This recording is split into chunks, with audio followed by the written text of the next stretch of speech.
A divindade do Espírito Santo, mensagem por Ruben Archer Torrey. No capítulo anterior, vimos claramente que o Espírito Santo é uma pessoa. Mas que tipo de pessoa ele é? Ele é uma pessoa finita ou uma pessoa infinita? Ele é Deus? Esta questão também é claramente respondida na Bíblia. Há nas Escrituras do Antigo e do Novo Testamento 5 linhas distintas e decisivas de prova da divindade do Espírito Santo. Primeiro, cada um dos 4 atributos distintamente divinos é atribuído ao Espírito Santo. Quais são os atributos distintamente divinos? Eternidade, onipresença, onisciência e onipotência. Todos estes são atribuídos ao Espírito Santo na Bíblia. Encontramos a eternidade atribuída ao Espírito Santo em Hebreus 9,14. Quanto mais o sangue de Cristo, que pelo Espírito eterno se ofereceu a si mesmo imaculado a Deus, purificará das obras mortas a vossa consciência para servirdes ao Deus vivo. A onipresença é atribuída ao Espírito Santo em Salmo 139, versos 7 a 10. Para onde irei do teu Espírito? Ou para onde fugirei da tua presença? Se eu subir ao céu, tu estás lá. Se eu fizer a minha cama no inferno, eis que tu estás lá. Se eu tomar as asas da alva e habitar nas extremidades do mar, mesmo ali a tua mão me guiará e a tua destra me susterá. A onisciência é atribuída ao Espírito Santo em várias passagens. Por exemplo, lemos em 1 Coríntios 2, versos 10 e 11, mas Deus nolas revelou pelo seu Espírito, porque o Espírito penetra todas as coisas até as profundezas de Deus. Pois, qual dos homens sabe as coisas do homem, senão o Espírito do homem que nele está? Assim, também ninguém sabe as coisas de Deus, senão o Espírito de Deus. Novamente em João 14, 26, mas o Consolador, o Espírito Santo, a quem o Pai enviará em meu nome, esse vos ensinará todas as coisas e vos fará lembrar de tudo quanto vos tenho dito. Ainda mais, lemos em João 16, versículos 12 e 13 na versão Reina Valera: tenho ainda muitas coisas que vos dizer, mas vós não as podeis suportar agora. Quando vier, porém, o Espírito da verdade, ele vos guiará a toda a verdade, porque não falará por si mesmo, mas dirá tudo o que tiver ouvido e vos anunciará as coisas que hão de vir. Encontramos onipotência atribuída ao Espírito Santo em Lucas 1,35. Diz: e respondendo o anjo disse-lhe: descerá sobre ti o Espírito Santo, e a virtude do Altíssimo te cobrirá com a sua sombra. Por isso também o ente santo que há de nascer será chamado Filho de Deus. Segundo, 3 obras distintamente divinas são atribuídas ao Espírito Santo. Quando pensamos em Deus e sua obra, a primeira obra na qual sempre pensamos é a da criação. Nas Escrituras, a criação é atribuída ao Espírito Santo. Lemos em Jó 33, verso 4, o Espírito de Deus me fez, e o sopro do Todo-Poderoso me deu vida.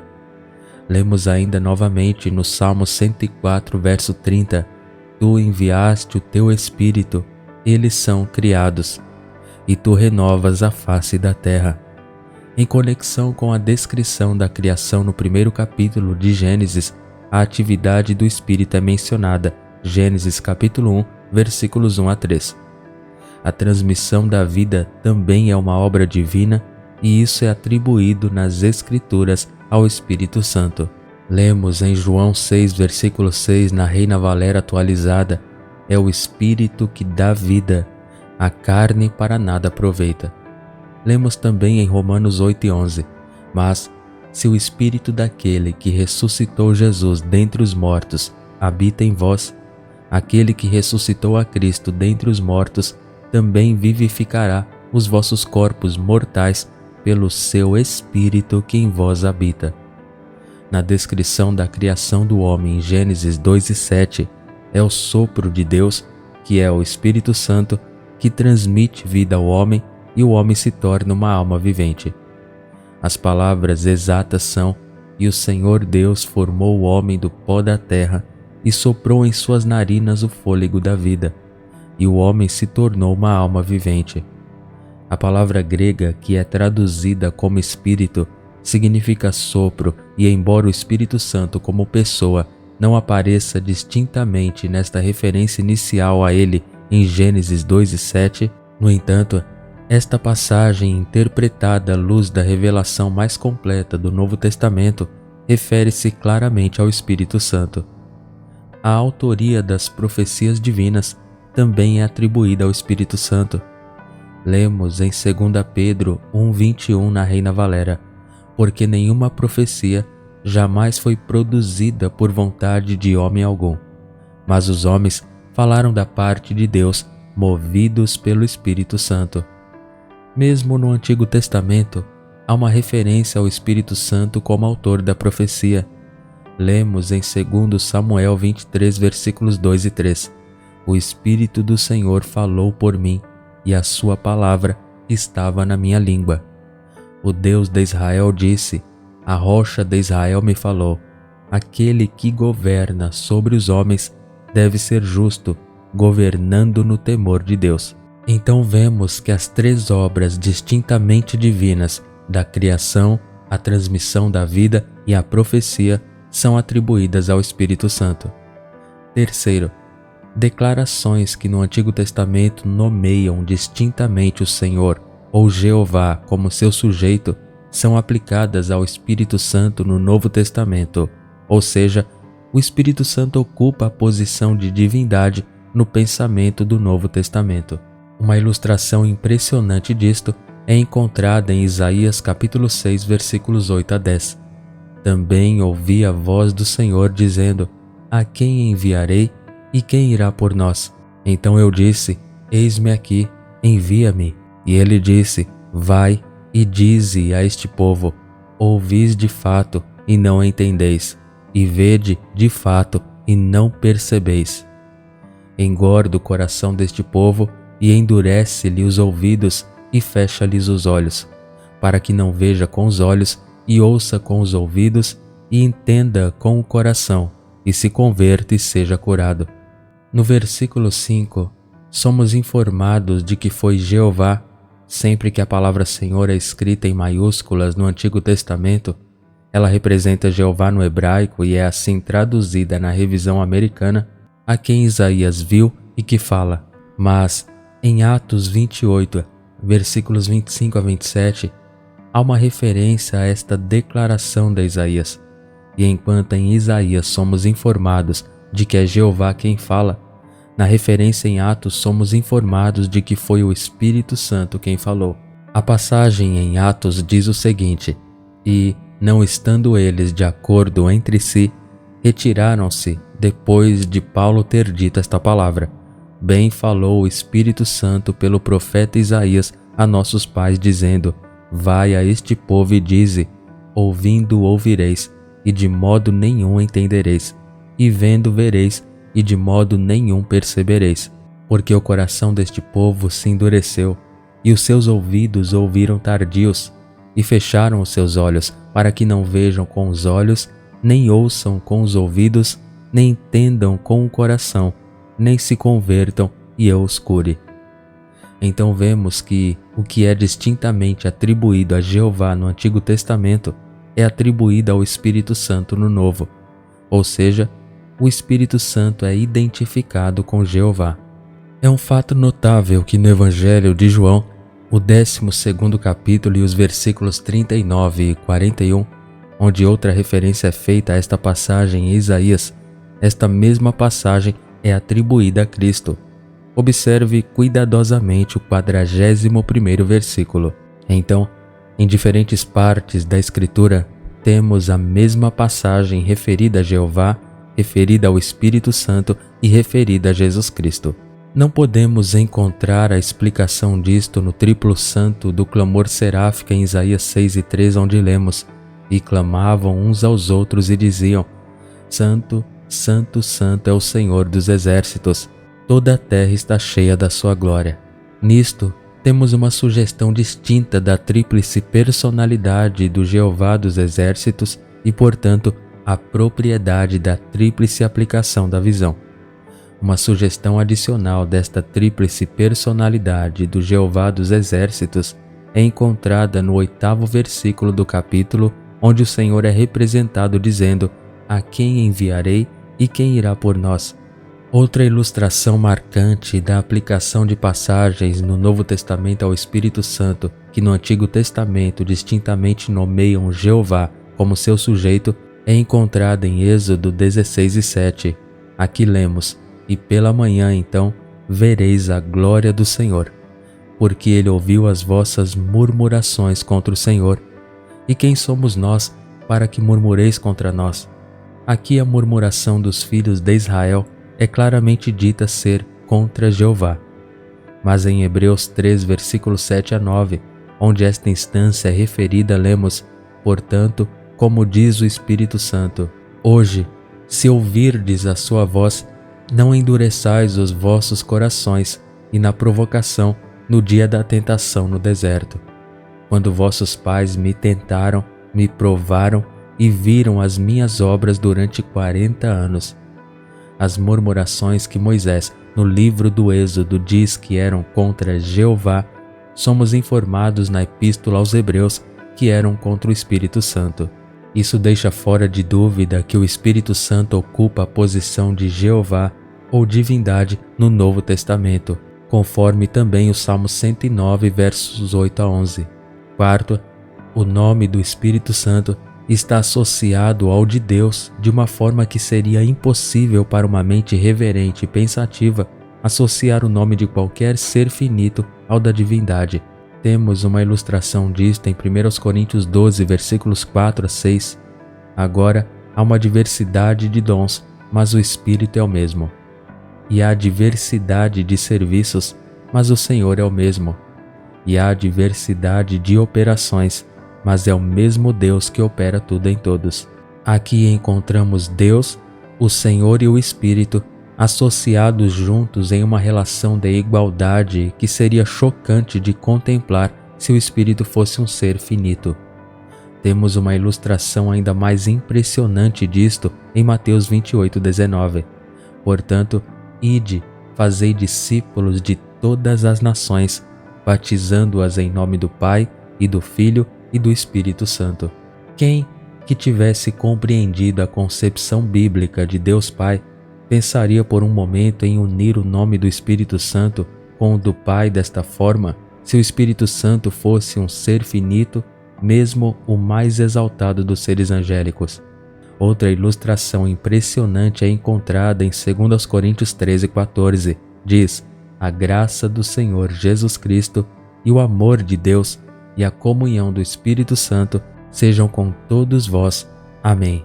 Alguém pode ponderar essas palavras e captar algo parecido com sua real importância, sem ver claramente que seria impossível unir o nome do Espírito Santo com o de Deus Pai da maneira como ele é unido neste versículo, a menos que o Espírito Santo fosse ele mesmo um ser divino? Quinto, o Espírito Santo é chamado Deus. A prova final e decisiva da divindade do Espírito Santo é encontrada no fato de que ele é chamado de Deus no Novo Testamento. Lemos em Atos capítulo 5, versículos 13 e 4. "Mas Pedro disse: Ananias, por que encheu Satanás o teu coração para que mentisses ao Espírito Santo e retivesses parte do preço da herdade? Enquanto a possuías, não era tua, e depois de vendida, não estava em teu poder? Por que concebeste tal coisa em teu coração? Não mentiste aos homens, mas a Deus." Na primeira parte desta passagem, somos informados de que Ananias mentiu ao Espírito Santo.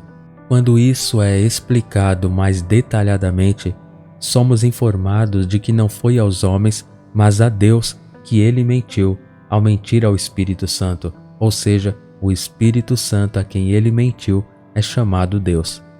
Para resumir tudo, pela atribuição de todos os atributos distintamente divinos e de várias obras distintamente divinas, referindo-se a declarações que no Antigo Testamento claramente nomeiam Jeová, o Senhor, ou Deus como seu sujeito ao Espírito Santo no Novo Testamento, unindo o nome do Espírito Santo com o de Deus de uma forma que seria impossível unir o de qualquer ser finito com a da divindade, chamando claramente o Espírito Santo de Deus. Em todas essas formas inconfundíveis, Deus em sua própria palavra proclama distintamente que o Espírito Santo é uma pessoa divina. A distinção do Espírito Santo do Pai e de seu Filho Jesus Cristo.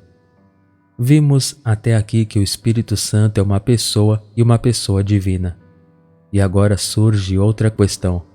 Ele é uma pessoa separada e distinta do Pai e do Filho?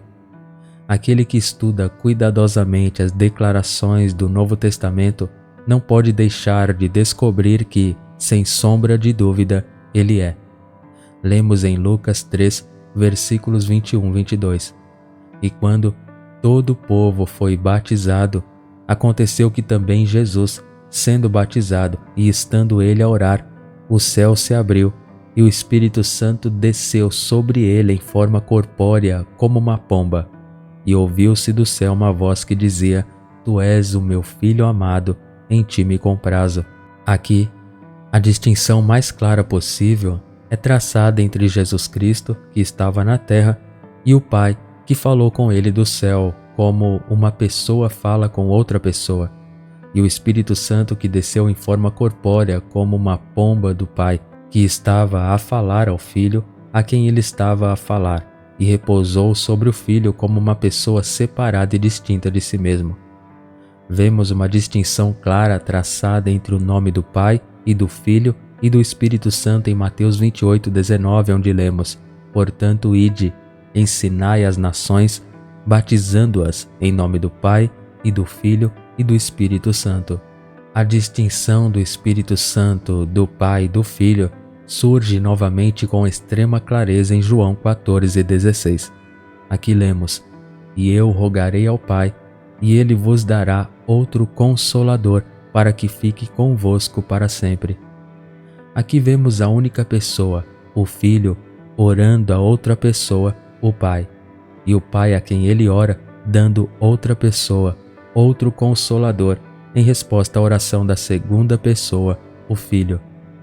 Se as palavras significam alguma coisa, e certamente na Bíblia elas significam o que dizem, não pode haver engano que o Pai, o Filho e o Espírito Santo são três pessoas distintas e separadas. Novamente em João 16:7, uma distinção clara é traçada entre Jesus, que vai para o Pai, e o Espírito Santo que vem do Pai para tomar seu lugar. Jesus diz: Contudo, eu vos digo a verdade, é conveniente para vós que eu vá, porque se eu não for, o Consolador não virá a vós, mas se eu for, eu o enviarei a vós. Uma distinção semelhante é traçada em Atos 2:33, onde lemos: Portanto, sendo exaltado pela destra de Deus e tendo recebido do Pai a promessa do Espírito Santo, derramou isto que vós agora vedes e ouves. Nesta passagem, a distinção mais clara possível é traçada entre o Filho exaltado à destra do Pai e o Pai a cuja destra ele é exaltado, e o Espírito Santo que o Filho recebe do Pai e derrama sobre a Igreja. Para resumir tudo, repetidamente a Bíblia traça a distinção mais clara possível entre as três pessoas, o Espírito Santo, o Pai e o Filho. Eles são três personalidades separadas, tendo relações mútuas entre si, agindo uma sobre a outra, falando de ou para uma com a outra, aplicando os pronomes da segunda e terceira pessoas uma à outra. A subordinação do Espírito ao Pai e ao Filho. Do fato de que o Espírito Santo é uma pessoa divina, não se segue que o Espírito Santo seja em todos os sentidos igual ao Pai. Enquanto as Escrituras ensinam que em Jesus Cristo habitava toda a plenitude da divindade em uma forma corpórea, Colossenses 2:9, e que ele era tão verdadeiro e completamente divino que ele podia dizer: Eu e o Pai somos um, João 10:30, e aquele que me viu a mim viu o Pai, João 14:9, elas também ensinam com igual clareza que Jesus Cristo não era igual ao Pai em todos os aspectos, mas subordinado ao Pai de muitas maneiras. De forma semelhante, as Escrituras nos ensinam que, embora o Espírito Santo seja uma pessoa divina, ele é subordinado ao Pai e ao Filho. Em João 14:26, somos ensinados que o Espírito Santo é enviado pelo Pai e em nome do Filho. Jesus declara muito claramente: "Mas o Consolador, o Espírito Santo, a quem o Pai enviará em meu nome, esse vos ensinará todas as coisas e vos fará lembrar de tudo quanto vos tenho dito." Em João 15:26, somos informados de que é Jesus quem envia o Espírito do Pai. As palavras exatas são: "Mas quando vier o Consolador, que eu vos enviarei da parte do Pai, o Espírito da verdade, que procede do Pai, ele testificará de mim." Assim como somos ensinados em outro lugar que Jesus Cristo foi enviado pelo Pai, João 6:29, João 8:29 e 42, somos ensinados aqui que o Espírito Santo, por sua vez, é enviado por Jesus Cristo. A subordinação do Espírito Santo ao Pai e ao Filho também se manifesta no fato de que ele deriva alguns de seus nomes do Pai e do Filho. Lemos em Romanos 8:9, "Mas vós não estáis na carne, mas no Espírito, se é que o Espírito de Deus habita em vós." Ora, se alguém não tem o Espírito de Cristo, esse tal não é dele. Aqui temos dois nomes do Espírito, um derivado de sua relação com o Pai, o Espírito de Deus, e o outro derivado de sua relação com o Filho, o Espírito de Cristo. Em Atos 16, verso 7, na versão Reina Valera, ele é mencionado como Espírito de Jesus. A subordinação do Espírito ao Filho também é vista no fato de que o Espírito Santo fala não de si mesmo, mas fala as palavras que ouve. Lemos em João 16, verso 13, na Reina Valera: "Mas quando vier aquele, o Espírito da verdade, ele vos guiará a toda a verdade, porque não falará de si mesmo, mas dirá tudo o que tiver ouvido e vos anunciará as coisas que hão de vir." De maneira semelhante, Jesus disse de si mesmo: "O meu ensino não é meu, mas daquele que me enviou." João 7, versículo 16 e João 8, versículo 26 e 40. A subordinação do Espírito ao Filho surge novamente no fato claramente revelado de que é obra do Espírito Santo não glorificar a si mesmo, mas glorificar a Cristo. Jesus diz em João 16:14, "Ele me glorificará, porque há de receber do que é meu e vô-lo há de anunciar." De modo semelhante, Cristo não buscou a sua própria glória, mas a glória daquele que o enviou, isto é, o Pai. João 7:18. De todas essas passagens, é evidente que o Espírito Santo em sua obra presente, embora possua todos os atributos da divindade, é subordinado ao Pai e ao Filho. Por outro lado, veremos mais tarde que em sua vida terrena, Jesus viveu, ensinou e trabalhou no poder do Espírito Santo. Amém.